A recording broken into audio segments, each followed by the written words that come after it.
Boa tarde, meu nome é Antier Alejandro. Hoje eu estou aqui para apresentar meu trabalho de dissertação, intitulado Caracterização de vidros fluorofosfatos dopados com Europa. Sou orientado pelo professor Dr. Mohamed Reza Dust. Em sumário, uma breve, uma breve sumário aqui, de como vou seguir meu trabalho, tá?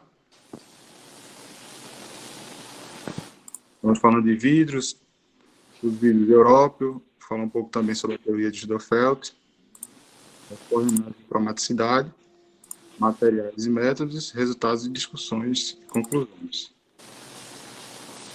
Falar um pouquinho de vidros. Os vidros, ele possui várias definições, mas entre as mais citadas, temos que o vidro é um material não cristalino que pode ser obtido de vários métodos e com várias composições, mas possui a temperatura de transição vítrea, que é o fenômeno que o caracteriza. Ao lado esquerdo, nós verificamos um gráfico termodinâmico entre o volume e a temperatura. A partir do líquido fundido, o cristal, ao atingir a temperatura de fusão, ele sofre uma mudança abrupta no seu volume. Enquanto isso, os vidros, ao atingir a temperatura de fusão, ele entra na região chamada de líquido superresfriado, e em seguida, a temperatura de transição vítrea, eles só se tornam rígidos. E essa temperatura de transição vítrea, ela varia um pouco a taxa de resfriamento. Como você percebe que o R indica uma taxa de resfriamento mais rápida e um L a taxa de resfriamento mais lenta, ela varia essa temperatura de transição vítrea.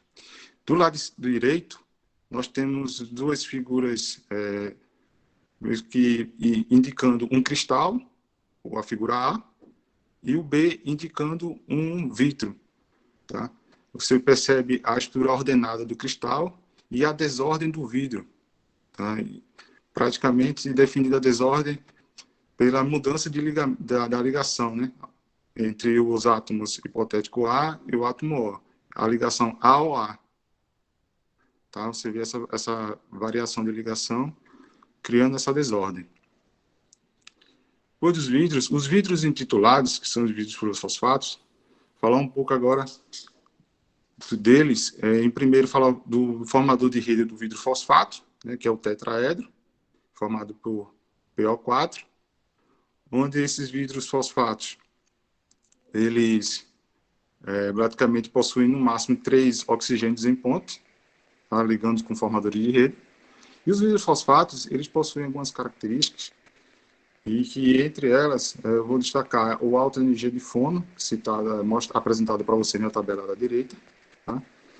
E a boa durabilidade química e estabilidade física, mecânica, né? Mas tem uma baixa resistência também à umidade. Quando incorporamos o flúor nesse vidro, para tornar o fluorofosfato, nós alteramos algumas propriedades, como o índice de refração. Você diminui o índice de refração, a temperatura de transição vítrea também diminui. E também você consegue, devido à fraca polarizabilidade da ligação do flúor, né, você consegue aumentar o band gap óptico e, consequentemente, a borda de transmissão do ultravioleta. Ela também aumenta para energias mais altas, isso quer dizer número de ondas menores. E também outra coisa muito importante, que é a energia de fono baixa energia de fono do flúor, né? Então, qual seria assim um grande ganho? Você unir os vidros fosfatos com vidros fluoretos para formar um vidro de fluorofosfatos. É você obter um vidro com uma boa estabilidade mecânica, devido às ligações de oxigênio em ponte entre formadores de rede, e ao mesmo tempo criar um ambiente em torno do flúor com baixa energia de fono, né, que possibilita, que resulta um ambiente com baixa energia de flúor, que resulta em eficiências quânticas elevadas e tempos de vida de estado excitável também elevado. Falando um pouquinho dos vidros, agora falando para o Europa, que é o íon trivalente de estudo. O Europa, só apresentando aqui do lado esquerdo uma configuração eletrônica dele, né? Ele fica localizado praticamente ali no meio dos lantenídeos, de acordo com o número atômico. Representada a configuração do estado fundamental dele e do íon trivalente. E a configuração eletrônica ela é importante porque ela praticamente ela define as propriedades magnéticas e as propriedades ópticas do íon, né? Apesar que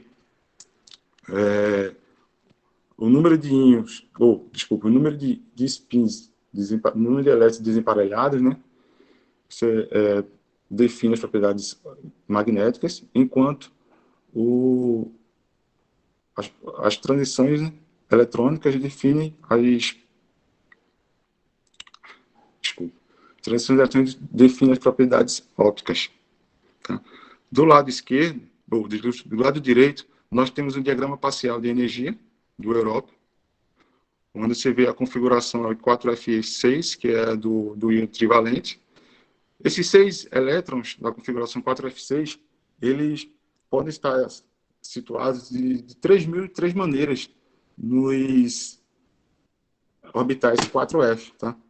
Só que 3.003 maneiras degeneradas, só que eles sofrem uma quebra dessa degenerescência, essa remoção, por causa de algumas perturbações. Quais são elas? Primeiro, a repulsão intereletrônica. São as repulsões entre os elétrons 4F que geram os termos. A interação spin-órbita, que é justamente a interação entre o momento magnético do spin e o campo magnético gerado pelo elétron ao redor do núcleo, gerando os níveis, e os subníveis, que é gerado devido à interação dos elétrons 4F com os elétrons do campo ligante, os elétrons do ligante, né? Gerando essas divisões subníveis, chamadas também de divisões de Stark.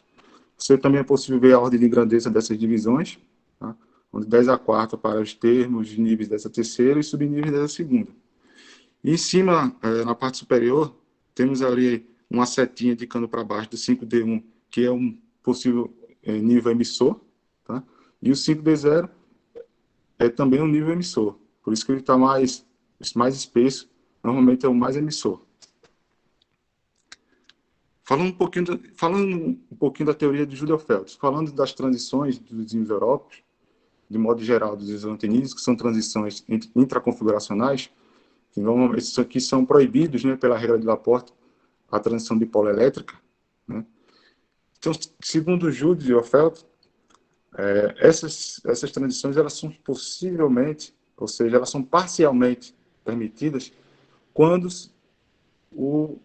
ocorre a mistura de estados da configuração 4FN com estados de paridade oposta de configuração, ou seja, mistura de configurações 4FN com mistura de estados de configuração de paridade oposta. Tá? Mas elas só são possíveis devido a uma perturbação, que é a perturbação da parte ímpar do campo de cristal, ou do campo cristalino. A partir dessas transições, sendo permitidas parcialmente, ou chamadas de dipolo induzido, dipolo elétrico induzido, podemos calcular os parâmetros de intensidade, que são representados por ômega-T. Ômega-T 2, 4 e 6, que são realmente referidas às transições dipolo elétrico induzidas, que são permitidas por essa teoria de Julio-Feltz. O ômega 2, ela tem uma boa característica, ele se relaciona mais a curto alcance, ou seja, ele indica algumas modificações do ambiente local do európio, tá? Como a assimetria do ambiente local, a covalência da ligação entre o európio e o ligante, enquanto os ômegas 4 e 6, ela se refere mais a longo alcance, como a rigidez do material. E com esses parâmetros de intensidade, podemos calcular algumas propriedades radiativas, entre elas a propriedade de transição radiativa, a seção transversal de emissão estipulada e a taxa de ramificação. Outra ferramenta utilizada são as coordenadas de cromaticidade, para se A CI, que é uma abreviatura da Comissão Internacional de Iluminação, ela, segundo ela, tem três condições primordiais para a existência de cores, que são a fonte de luz, que está sendo indicada na figura abaixo por um sol, o objeto a ser iluminado, no caso seria o ônibus, e o observador. Tá? O sol, a fonte de iluminação, que é o iluminante, também chamado, ele tem a sua distribuição espectral, colabora com a distribuição espectral, né? Que irradia o objeto, que o objeto ele vai ter uma curva de refletância, de acordo com o comprimento de onda a ser refletido, e o observador, através de funções matemáticas de correspondência de cores elaboradas para cada iluminante ou fonte de luz. Com esses três parâmetros, podemos encontrar os valores tristímulos, que são esses três valores representados por x, y e z, nas equações abaixo. E com esses tristímulos, esses valores tristímulos, podemos representá-lo nesse gráfico de cromaticidade, nas coordenadas de cromaticidade do lado direito. Você percebe que esse gráfico ele tem nas extremidades um vermelho, um verde e o azul. Ou seja, assim ela toma como pressuposto que são as três cores primárias, né, são as principais, e as outras cores, elas advêm da mistura entre elas. Então, você com essas coordenadas, você pode encontrar uma cor de emissão, tá? E além dessas coordenadas, também temos a temperatura de cor correlacionada. Essa temperatura de cor, nada mais é que é um ponto nessa curva de radiação de Planck, onde você observa uma curva dentro dessa figura de coordenadas, em que é a temperatura no qual se aproxima as coordenadas de cromaticidade daquela emissão. Tá? E ela vai de temperaturas mais baixas, energeticamente, que é do vermelho, até o azul. Falando agora um pouquinho dos vidros do trabalho, que são duas séries, tá? São vidros de metafosfato, multicomponentes, onde tem os componentes fosfatos, formados por fosfato de bário, fosfato de alumínio, e os componentes de fluoreto, os fluoretos de bário, de estronço, de alumínio, e com a incorporação do fluoreto de európio. Tá? São duas séries, onde essas duas séries vai ter a alternância de composições do fosfato e dos fluoretos. Primeira série você vai ter 25% de fosfato e 75% de fluoreto. E a outra série é a inversa, 75% de fosfato e 25% de fluoreto. E serão dopados com 0,1, 0,5, 1, 2, 3, 4, 5% de fluoreto em peso, tá? Em cada uma dessas matrizes. Para a matriz 75P e 25F, não existe essa amostra de dopada com 0,1%, tá? Ele já começa a partir de 0,5%. E como foram obtidos? Os fundidos foram fundidos a 1.150 graus Celsius por 5 minutos, tá? Derramando em um molde de aço pré-aquecido a 400 graus Celsius, recozido próximo à temperatura de transição vítrea por 12 horas para aliviar as tensões, cortados e polidos para caracterização. Tá? Os métodos e materiais e métodos. Quais os tipos de caracterização que foram abordados? Fora a difração de raio-x, né, para caracterizar a natureza amorfa, o FTA, que é a absorção do infravermelho, o espalhamento Raman, a espectroscopia de absorção UV-Vis, a espectroscopia de fotoluminescência, os parâmetros de intensidade de Rutherford como parâmetros foram calculados. Isso agora é apenas para os vídeos 25P e 75F, também como as propriedades radiativas, 25P e 75F também para esse vídeo, tá? E as coordenadas de cromaticidade. Resultados e discussões. Aí entramos agora na faixa de caracterização estrutural. Aí temos o DRX, das duas amostras não dopadas.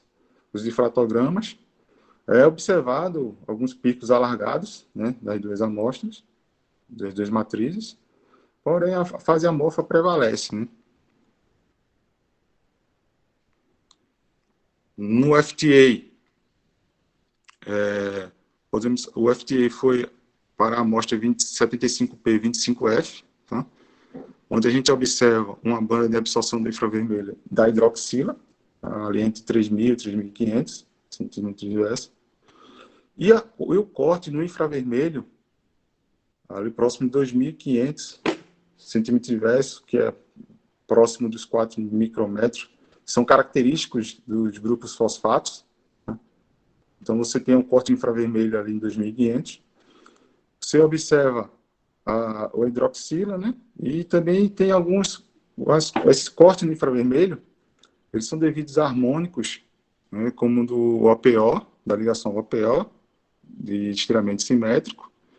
Temos o o HOH, que é a água, também de moléculas, possivelmente devido, é uma superficial no momento da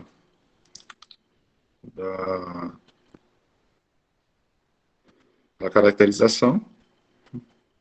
E observe que os modos vibracionais ligados ao flúor, eles são de menos energéticos, né? O esperado é devido à baixa energia de fono. Caracterização Raman.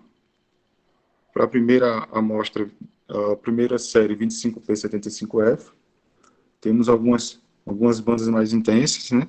Como essa de 1026, que podemos atribuir ao estiramento simétrico do grupo pirofosfato da ligação PO.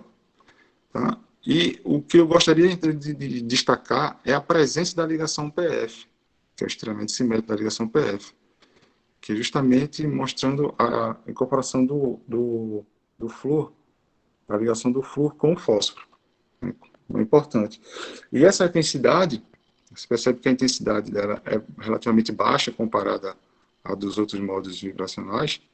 Por quê? Porque como o flúor, as ligações de flúor são fracas, né, possuem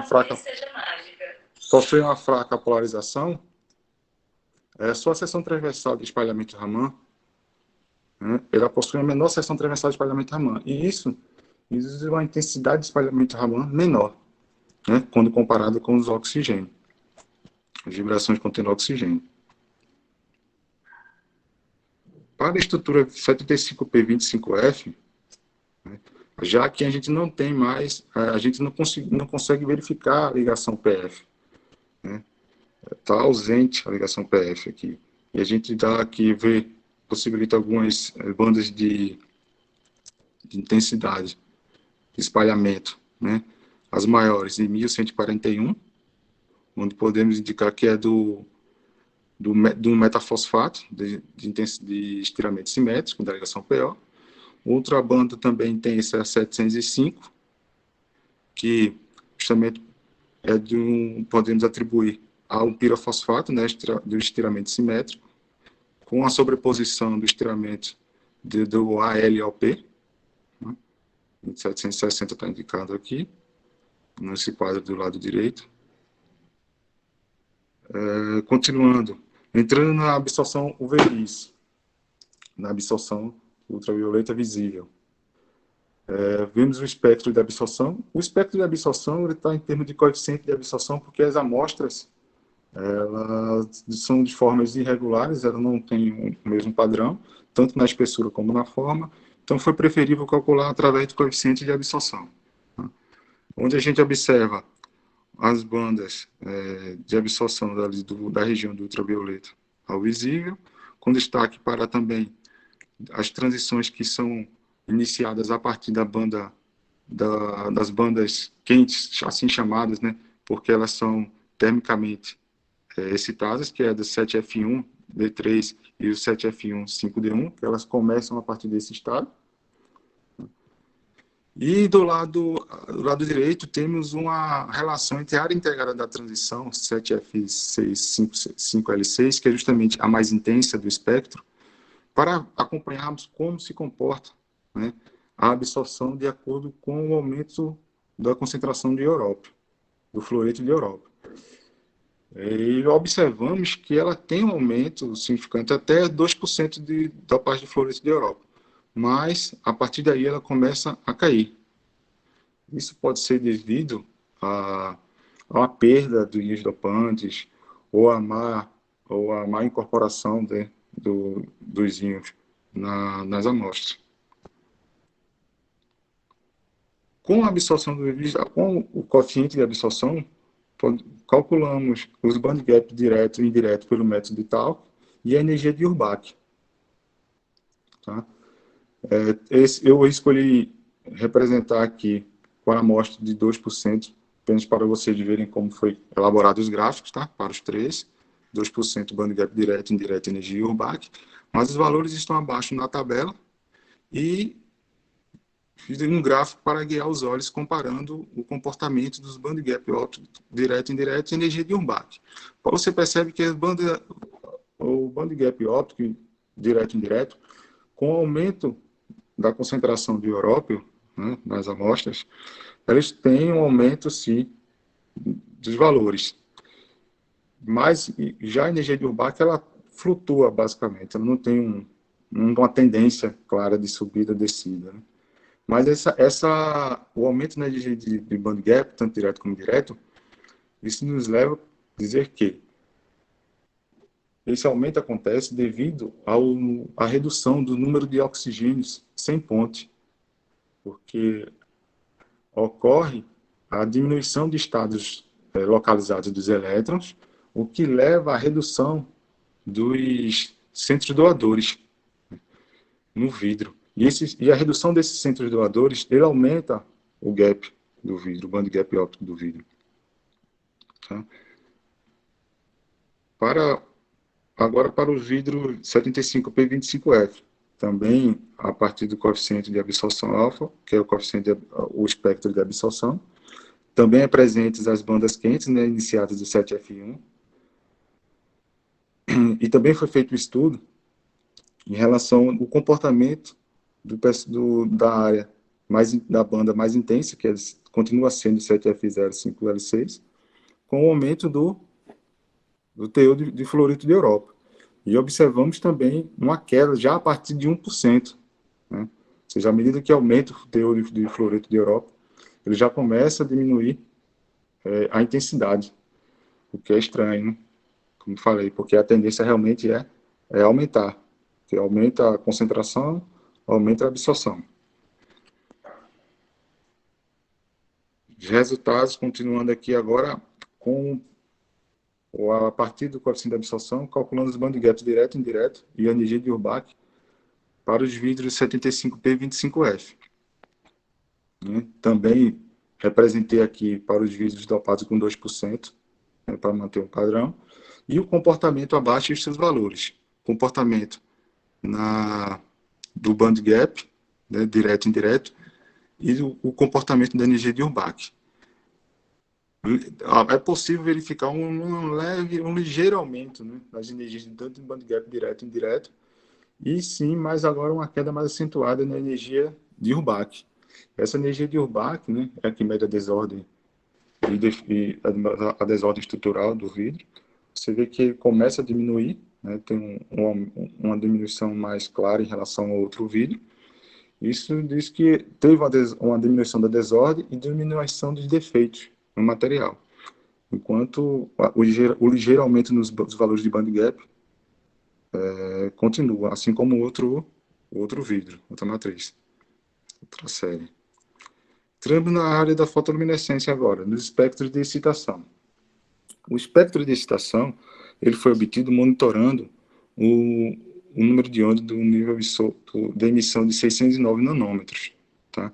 Ou seja, fixou a emissão em 609 e varreu a região espectral dali do ultravioleta até uma região do visível, tá? Onde foi possível detectar bandas de transferência de carga ligantes metal e as transições de excitação eletrônica do íon Europe 3+.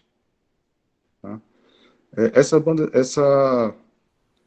E do lado direito, tem um diagrama parcial de energia, onde você consegue visualizar melhor, né, a questão da emissão fixada em 609 e as transições que colaboram para essa emissão. E em detalhe também aqui no canto, porque tem essas PSBs 2, 3 e 1, repete, é que O espectro de excitação, ele também ajuda a analisar o ambiente em torno do Europe, né? Os modos vibracionais. Então, esses PSB3, 2 e 1 é justamente as bandas laterais de fono, que são devido a quê? Elas aparecem quando a luz incidente com excesso de energia, né, ela, além de excitar os elétrons do íon metálico, ela excita também o modo vibracional da matriz, né? Ou seja, gera um acoplamento aí elétron-fono. Então, essas bandas laterais de fono, como falei anteriormente, você pode estudá-la através do espectro de excitação, a matriz escolhida para fazer esse estudo foi a de dopagem com 2% de Europa, 25P75F, onde você verifica ali entre 22.000 e 24.000 centímetros de Vs, a localização das três bandas laterais, as PBS 1, 2 e 3. E elas aparecem do lado de maior energia da transição eletrônica pura, assim chamada essa transição FD0 5D2. Né? E do lado direito, a gente consegue calcular, determinar essas energias de fono, que é para isso que serve essas bandas laterais, a gente consegue calcular essas energias de fono pela diferença de energia entre a banda lateral e a linha zero fono dessa transição eletronicamente pura. Né? E esses valores de energia de fono você pode correlacionar com os valores obtidos no espalhamento Raman, né, do vidro, onde correlacionamos a PSB 1, 2 e 3, né, com os valores na tabela abaixo está mostrado, o 782 com 725, referente aos modos vibracionais do ALOP e do pirofosfato, né, POP, o PSB2 em 1950, a energia de fono, podemos correlacionar com a de 961, que é justamente a do ortofosfato, que é o estiramento assimétrico, PO43, e do PSB3, que é uma energia de fono de 1086, podemos correlacionar com a energia do grupo vibracional com 1026, que é do pirofosfato, que é um estiramento simétrico. Pronto. Continuando agora com o espectro de emissão. O espectro de emissão foi obtido monitorando um número de onda de excitação 392, né, varrendo a região de 550 a 750 nanômetros, onde foi possível observar as transições de 5D0 a 7F, de 5D0 7F0 até 5D0 7F5. Né? E do lado direito vimos um diagrama parcial de energia representando essas transições, onde a excitação 392, né, para o nível 5L6, onde o NR ele representa o decaimento não radiativo para o nível emissor, que é o 5D0, onde ocorrem as emissões para os demais níveis do estado fundamental, né, os níveis vibracionais, que vai do 5D0 até o 5D, ou do 5D0 7F0 ao 5D0 7F5. Né? Os parâmetros de Judah-Felt. Os parâmetros de Judah-Felt, como falei, eles podem ser determinados através do espectro de emissão e de absorção. Para o trabalho, foi obtido através do espectro de emissão. Por quê? Porque não tinha o índice de refração, o valor do índice de refração. Não tinha. Então, foi utilizado um método que utiliza as áreas integradas das bandas de emissão, tá? As áreas integradas da banda de emissão, você calcula todas as áreas da banda de emissão, soma e pega a razão, ou seja, qual o valor da contribuição de cada banda de emissão. e assim calcular a taxa de ramificação para cada transição. Ok? E com esse valor da taxa de ramificação para cada transição, né, como a gente já tinha o tempo de vida do estado excitado experimentalmente, e sabendo que o inverso da taxa, o inverso do tempo de vida do estado excitado é igual à probabilidade total de transição radiativa, você tem de mãos a probabilidade total de radiação radiativa e a taxa de ramificação para cada transição, você consegue calcular a probabilidade de transição, né?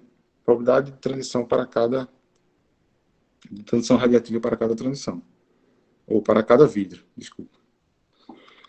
Então, foi assim que foi feito, calculando na tabela embaixo, para cada vidro, são observados a taxa de probabilidade de transição radiativa para a transição de dipolo elétrico, o dipolo magnético, que é o MD, que está representado em cima aqui pela expressão, e com a probabilidade de transição radiativa para essa transição, partindo do princípio que a força da linha do dipolo magnético também é um valor constante, calculamos o índice de refração, tá?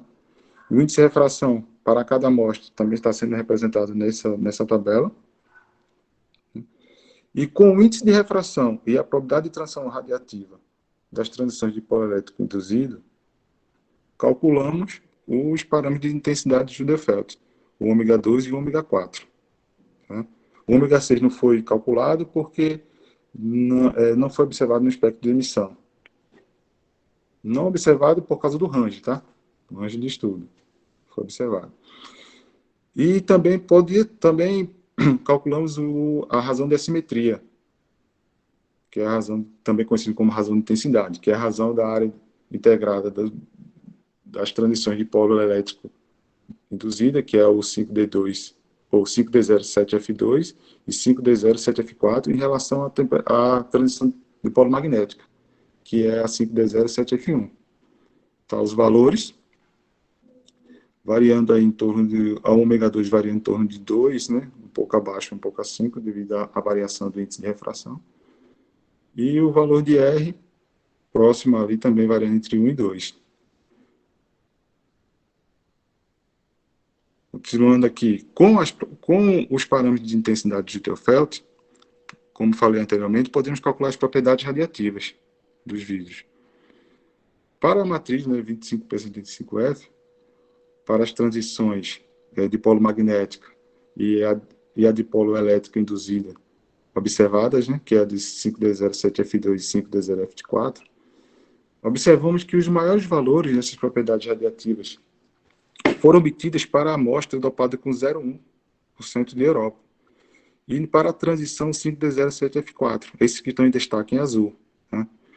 Essas propriedades são importantíssimas para aplicações laser, principalmente essa seção transversal de emissão estimulada, que está com um valor em torno de 21,55, e as taxas de ramificação, que, segundo a literatura, valores próximos de 50% elas são aplicáveis a dispositivos lasers. Né? Também podemos observar que a alta eficiência quântica dos vídeos, né, em torno de 97, 98. A gente não vê muita diferença, né, entre o tempo de vida de estado excitado em relação ao experimental e o calculado, porque a diferença de energia entre o nível emissor, o 5D0, e o primeiro do estado fundamental, que é o 7F6, ele é muito grande. Isso diminui a probabilidade de transições não radiativas, assim aumentando a eficiência quântica de luminescência. Outras propriedades calculadas, desculpa, foi o ganho da largura da banda, né, e o ganho óptico. Você percebe que eu coloquei aqui nessa tabela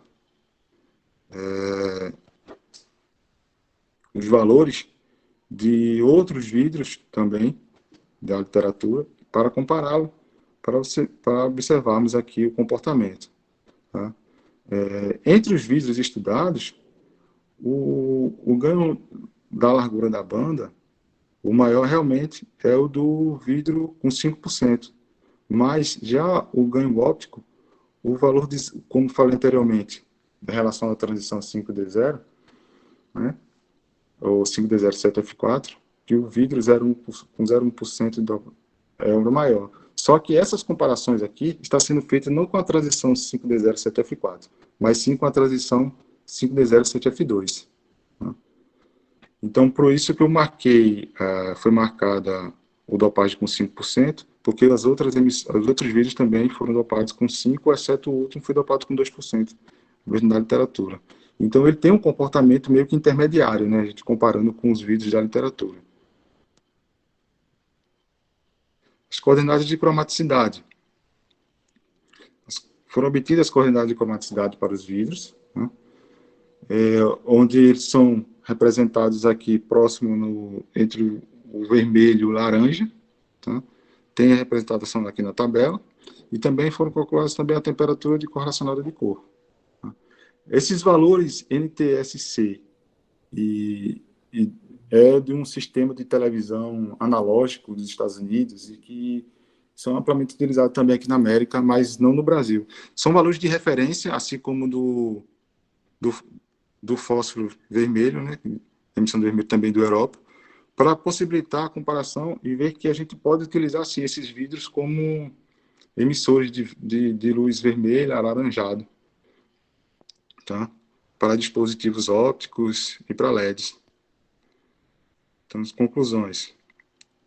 Bem, a partir do FTA, verificamos o corte realmente infravermelho em 2.500 centímetros de inverso no vidro 75P25F, isso devido às energias de fono dos grupos fosfatos. Observando a ligação PF no vidro 25P75F e a ausência, né, consequentemente, no vidro 75P25F, importantíssimo porque ele muda o ambiente em torno, muda as características do vidro, propriedades. Em relação aos band gaps, vimos que no band gap, no vidro 25P75F, as energias do band gap óptico, direto e indireto, eles aumentam com o aumento do teor de Europa, enquanto a energia do BAC ele varia levemente, ele então apresenta uma tendência bem clara. Enquanto para os vidros 75P25F, tanto as energias de band gap óptico direto e indireto aumentam, quanto a energia do BAC diminui, né? Mostrando-se uma redução da desordem com a diminuição da energia do BAC. As bandas laterais de fônons